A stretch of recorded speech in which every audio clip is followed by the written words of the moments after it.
I'm Sonya, a personal brand and style coach. My journey began in the corporate world and through lived experiences has led me where I am today.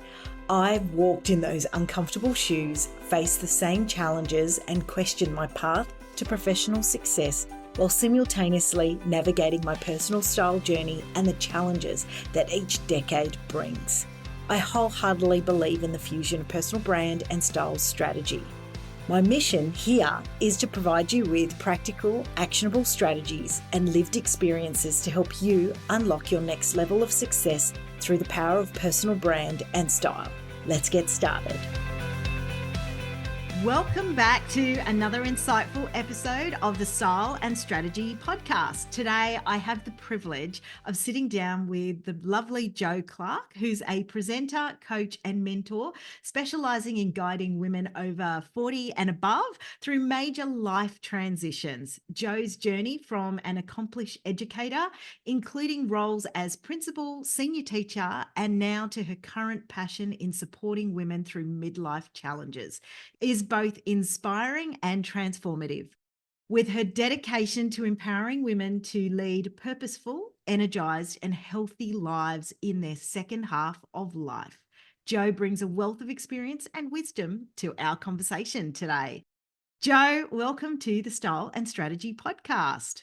Thank you so much for having me, Sonia. I'm looking forward to our conversation that we're going to be having today. Yeah, definitely. So, Jo, you are the host of the highly acclaimed podcast, Redefining Midlife. And so, why don't you tell me a little bit about the podcast? I know it's hit sort of the top 5% of sort of listens and so forth. Why don't you tell me, how did you even get into starting a podcast on this particular topic? It went hand in hand with the work that I was doing, Sonia, because for me, I love nothing more than learning. So I've got a growth mindset myself. I love sharing information as well with others because that obviously comes from my teaching background. And I also love listening to the stories of women. I just find people's lives fascinating and I learn so much from hearing other women's stories. So for me, it was having a mix of me teaching, that's via some solo episodes, also by having guest experts in who are specialists in the area of women's health and wellness. And also just having your everyday woman who, most of us at this stage have lived quite extraordinary lives and very different lives. And just hearing how they got to where they are today, I just find absolutely fascinating and wanting to share the fact that not everyone's path is the same. We all come from so many different walks of life and experiences. And just to hear that midlife can be amazing no matter where you started and where you are now. So tell me a little bit. I know there's like this confusion out there around midlife. People will kind of shudder and go, "Am I in midlife? No. What is midlife defined in? Isn't that like in your 60s or 70s? Like, when's midlife?" Yeah. And that's a really interesting thing because people either think they qualify as being a midlife person or they disqualify themselves. But really, when you have a look at that stage, and another way of saying the word midlife is middle essence, it's also another term that's used. And it's between the ages, and this is what some people find staggering, between 40 and 65. And Wow. some sociologists even will extend that to 35 to 75 years, which is Oh, massive. So that's if you think, huge. yeah, so if you just think of the midlife term as used with the 40 to 65, that's a big chunk of your life. Like this is a marathon that Yeah. we're looking at. It's not just a small point in time. And because people are living longer, 100 years ago, our life expectancy, or the 1900s, so the early 1900s, the life expectancy was around about 55. Today, it's around about 86. And if you're in good health, you are going to be living longer than 86. So Mm. we have got a whole second half of life to start to think about, and we can just design it and work out how we want to live. And for some people, particularly when you've been handed a life script at a younger age that you are going to be, this is what my life is going to be unfolding. You're 18, 19, and you go to university, and then you might do a bit of travel, you settle down, you have a career, the kids are growing up, and then all of a sudden you get to a point and you go, oh, my life script is not exactly what I want to have for the next Definitely. 40, 50 years, 30 years, whatever it might be. And so then to decide how it's going to look. So it's a really interesting time for a person's life, particularly for a woman, because in that 40 to 65 age bracket, there is a lot of transitions happening. Yeah, definitely. It's so interesting. So tell me a little bit, if I take a step back and, maybe redefining your midlife was part of it as well, but what really inspired you to transition from being an educator and, principal, etc., to pursue this passion in supporting women? Probably because I was going through a lot of transitions all at once. Mm. And for some people, they're a bit staggered, they don't all happen all at once. But for me, it was just like I'd get up and I'd be knocked down by something else. It was number one, burning out from my workplace. Education had changed a lot in the 3+ decades that I had been working in education. It was a very different beast. And it wasn't one that I was happy to be a part of anymore. I just found that really conflicting with how I believe education should look and how it was actually being rolled out and what I was forced to work in. So that I found difficult. And at the same time, my father died. My mother-in-law, I was helping her nurse her last few weeks at home with her through her death. She had motor neurone disease, so that was a long, progressive, unpleasant decline for her and helping her through that. So we had, dealing with all of that. And then my own mother, she was frail and ill for quite a long time. She died slowly. So it was also, and we'd moved a whole different area as well. We moved from where we were to a completely different area. And so it was dealing with all of that. And then she passed. So I was dealing with her death and being with her when she died. There was a lot going on. Then my children, it was the empty nest happening. They were getting older and weren't needing me anymore. So suddenly I wasn't, mum anymore in the really busy years of being a mum. So what am I going to do now with my kids aren't home? And then also going through perimenopause and the changes that I was experiencing within myself. And with all of those comes a lot of learnings. There's some dark times, but it's also, if you go again, because I've got a growth mindset and I work on myself, it's also an opportunity that you can use those to really think about where and how you want your life to look. So where do I want to go? How do I want it to look? Am I happy with where it is right now? Well, no. So what am I going to do about it? And then it was a lot of learning. I had big decisions to make. It wasn't something that happened overnight. It took some time. And it also took a lot of learning on my behalf, personal growth, and also just seeing and experimenting. What could I possibly do? Because there's so many options. That is really inspiring, Joe. I'd love to understand, like, you've spoken about some really key life events that really happened within a short span of time, sort of from the burnout to losing loved ones, and then to decide, well, what's actually for me next stage. And a lot of the time, as you say, we kind of park things to the side because we think, okay, we're working at the moment. Yes, this is the way it is. I've just got to sort of deal with it. What would you say would be the number one sort of steps you would take to actually go, how do you reassess at that point? How do you take that first step to be able to understand? Because there's so many decisions and so much emotions attached to all of that. There is, and the decisions that you make can impact on others as well. And you've got to be really mindful of that. But I think, as I said earlier, we've been living a script that no longer suits our life and the stage of life that we're in.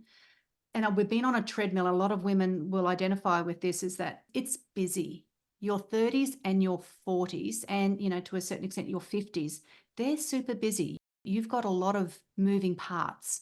You're spinning a lot of plates. There's lots and lots happening in your life, and you don't have time just to stop and to think about what you might like. Because, and again, as women, we are usually the primary caregiver. The buck often stops with us with a lot of things, and we take on that personal responsibility and have done for a long, long time.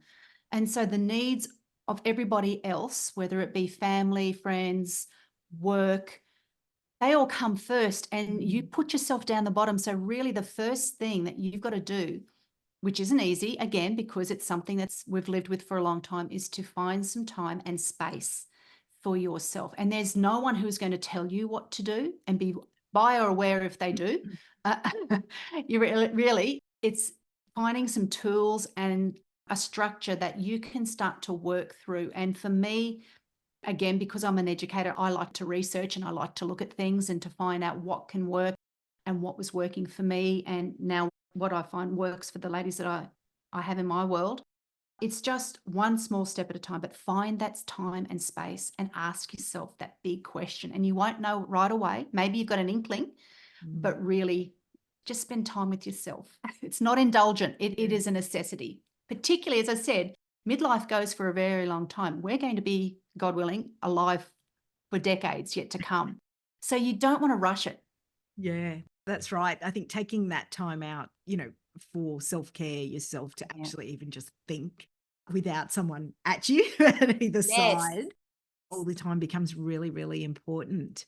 Mhm. So if you're thinking about the ladies that you've worked with in that midlife side of things, what are some of the top issues that are coming up that is really challenging them right now?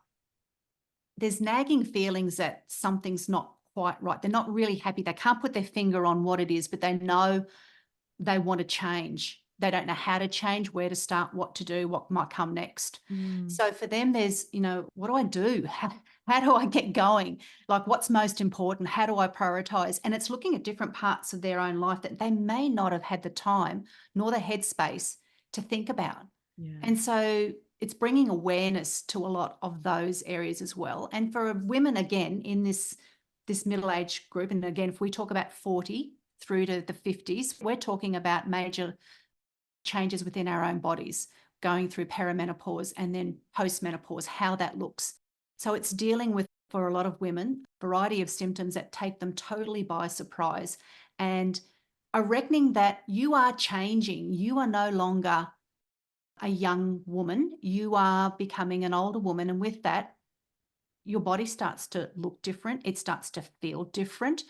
And society, it's not particularly positive towards women as they age. I mean, we come from a very ageist, basically anti-aging society. So it's coming to deal with how you're looking as well. And, it's a great term that I heard, age fluidity, is that sometimes Like we that. hear that, I know, and I just love it. I really want to explore this a lot more. So we hear about gender fluidity. Age fluidity is when you get to, and you've probably found this yourself too, Sonia, you're getting older, but damn, you don't feel older. I mean, I feel like I did sometimes when I was in my 20s, my 30s, my 40s. Sometimes I might feel like I'm in my bloody 80s, depending on, so I can, Okay. but other people might see me, they might look at me and they box you into, you are this, you are that, because of what your exterior is. But as you get older, you grow so much on the inside. Your inner wisdom just starts to blossom because you've been through a lot of shit, really. By the time you get to a certain age, you've had a lot of things happen. And so with that, you can't see that inner wisdom. It comes through in different ways. So there's lots of things that women come to deal with, but there's all that nagging feeling. Some choose to work with it, others choose to ignore it. And, ignore at your own peril is what I say. Yeah. No, that term, age fluidity, I love that. It's really interesting because I do obviously keep an eye on the brands and who they've got in their marketing and so forth. And it's actually also come up recently where I did read an article that, brands are missing out on a huge chunk of revenue because, they've really been pitching to those maybe under that 40 mark and, ignoring really the 50 plus kind of market who actually have the purse strings to be able to afford on a regular basis a lot of the garments and so forth in those particular products. So you're starting to see some of them actually recognize that and thinking, how do I now tilt my marketing in that direction? And I know we've had a few, obviously here in Australia, big brands like Country Road and so forth, where we're actually seeing some beautiful models who are, a little bit older, there's obviously the diversity element as well. And it's beautiful to see that because I think it ties in with, you want to see yourself reflected in whatever it is that you might be looking at, or what a store you might be working at, or anything like that as well. So seeing more of that and trying to promote more of that is really beautiful. It's got to be a good thing, doesn't it? And Yeah. for women to like embracing, you see a lot more now, women embracing going grey. Yes. And Yes. okay, they've had enough of it. I want to go grey. I don't want to be told that I've got to have my hair coloured for the rest of my life. This is who I am, and really embracing that new identity. So when we start to see that, it is slowly becoming more common, but over time, I look at my, for our daughters, because you've got a young daughter as well, how different, hopefully, growing older is going to be for them. And as well, I think as women in our midlife, we've got a responsibility. We've got a responsibility to live our best lives and be role models for the younger women coming behind us. Absolutely. So in now, if I tilt a little bit to personal brand and style, how do you think your personal brand and style have really evolved through the decades of change in your career and then moving into entrepreneurship? Yeah, well, I never had really a personal brand besides I was a teacher. That was my brand for a long time. And my style was, I suppose, depending on the role that I had within education at the time, was dependent upon what my style choices Yeah. would be. And I've mentioned to you before that I also spent a lot of time in rural and remote parts of Queensland. And so your style is also shaped by where you live. And Yeah. that was truly, yeah, I can walk into a room and work out exactly probably where somebody could be from or what they would do according to almost like a uniform that they had. And I Yeah. suppose that happens within the corporate world as well, is that there'd almost be a corporate uniform. You can probably by eye go, oh yeah, I know that where they might be from and what branch, where there's accountant versus a lawyer. I imagine that that's within every profession as well. Now, when I'm looking at my own personal brand as an entrepreneur now, and the area that I'm working with is really, my branding is all about empowerment and Mm. empowering women of a certain age to find their purpose, their health, and their passion again. So all of those things that I'm trying to put together is revolving around that. And when it comes to my own personal style, to be honest, Sonia, I'm sure we're going to have a few more questions about that. That is also evolving because I'm getting older. Mm. How Mm. my body feels and looks is different. The clothes that I want to wear may not fit like they used to. So how does that start? You still want to look good, Yeah. but your things are different. So it's probably having more examples and on what you do as well. Like the work that you do can provide for women who are in that midlife era and how they can look. So yeah, it's all about empowerment, feeling comfortable, looking good, and being that pro-aging. That is just so important for me. And so then with the women that you work with, though you're working with them on helping them through life's transition, how important do you think having or for them to really understand as they transition into that next life stage, them understanding their sort of brand or style and how that can potentially impact how they're feeling about themselves? Yeah. So midlife is the ultimate opportunity to reset. So a lot of that comes with mindset. It's understanding and acceptance that you aren't a certain age anymore. God knows when you were 40, you're not going to look like you did when you were 20. So Yeah. when you're 60, you're not going to look like when you're 40. It's just that acceptance. Self-acceptance does take some time, particularly if you've been harsh on yourself for a number of years or been in an environment where your looks are super important. Number one, I think for women to understand is their health is their wealth. Really, they need to be focusing on these critical years so they are going to live well into the future Mm. and not die slowly, living a frail life. Because for a lot of women, the last 10 years of their life isn't pretty. So Mm. to change the whole, you don't have to look a certain way, you have to feel a certain way. Let's work on making ourselves feel good with how we feel about ourselves, but also feel good in our body and be strong. and to be flexible and to be able to do things every day that you want to be doing. And your body is going to take you on amazing trips. Our best days haven't arrived yet. So let's get ourselves and our thought process around that. Yeah, it's so important.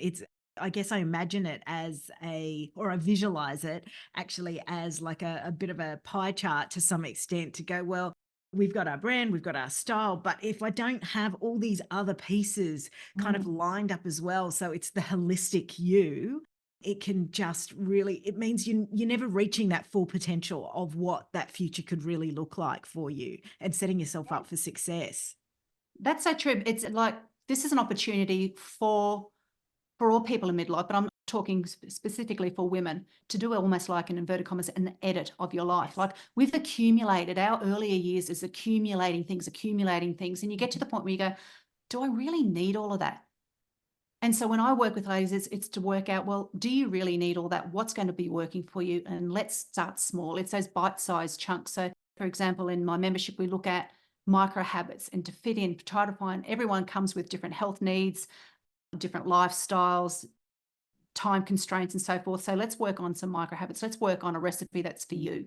What can we do in small chunks to make a difference? Because little by little, a little becomes a lot. That old saying, you can get a lot done by doing something small every single day. So it's editing out the things that you no longer need and bringing in the things that are going to support you and nurture you through, today, tomorrow, and well into the future. Yeah, and I like that terminology of micro edits because I think today we're always so busy, you can get quite overwhelmed with a lot of things happening. And just taking that little micro step, whatever that looks like for you as an individual, can just make such a big change. And then building on that as you kind of go forward. Also, Sonia, it's those little steps that you have as well, but it's also the people that you surround yourself with. One of my biggest pieces of advice for women is to surround yourself with people who are also pro-aging, who do want to have a mindset of improving themselves and seeing this as a golden opportunity. And coming back to that point that you said before about those little, that when you edit and taking those steps forward to be small, we know that massive change and trying to do too much to all at once, it fails. Yeah. So if you've got a supportive community around you as you're starting to take these smaller steps, it will make the world of difference. Yeah, definitely. So, Jo, I always ask my guests 3 quick fire questions. And so my first question to you will be, what is now or recently your signature style piece? So signature style that truly feels like it represents your brand, and why is that an essential part of your wardrobe? I now live on the Sunshine Coast. I'm in the Noosa hinterland area. So for me, it is comfort in the heat. Yeah. So linen, and you will notice you recently visited Noosa, linen features predominantly. So I think for me, my signature pieces are lovely loose linen tops and pants. Yeah. And that way I can mix and match, coordinate, and I feel great in them. They look good, they're comfortable, and they can take you anywhere. I love it. I love a bit of linen, especially in the summer. So then I know you are a huge reader, so I'm looking forward to this. But for our listeners who are looking for inspiration, what book are you currently reading or listening to that has a significant impact maybe on your journey or personal brand in any way? One of the books that I have read recently, and I've bought after listening to it on audio, and in fact, I've listened to it 3 times. Wow. It's nice and short, but I also bought the hard copy. It's a book called Wolfpack by Abby Wambach, and it's talking about leadership for women. And it doesn't mean that you have to be a leader of a large group. It's just leadership, I think, for any woman, because a lot of leadership books are written for men. And with those eyes of what it's like. Women are different, and how we communicate is completely different. And I just loved listening, as I said, I've done it 3 times now on my walk. If I want a bit of, and I'll pop that on again. So that book for me has really given me a lot of food for thought. Okay, I will have to put that one on the list because I haven't read that one Oh, actually. do. So It's an easy read with, and again, because I love a physical book as well as audio books, yeah, I just wanted it to have, so I can flick through the pages when I wanted to and find it straight away. It's all post-it highlighted notes and and highlights. Yeah. yeah. Definitely, definitely my kind of reader. And then finally, from a mindset perspective, we all have those days where we need an extra boost. What's your quick mindset ritual that helps you feel empowered and ready to tackle anything? I meditate twice a day. Oh, So it's, really? yeah, it's 30 minutes twice a day. I'm a Vedic meditator. So I start my morning. That's the thing I do first thing in the morning is to meditate. And if it's Yeah. not 30 minutes, 20 minutes is the absolute minimum. And then I do it again later in the afternoon. It is an amazing reset for me. It was probably the biggest thing that gave me the clarity and that time. It's a time for yourself, for your thoughts. Meditation is not meant to be you don't have any thoughts. In fact, it's the Mm. absolute opposite. It's like saying don't breathe.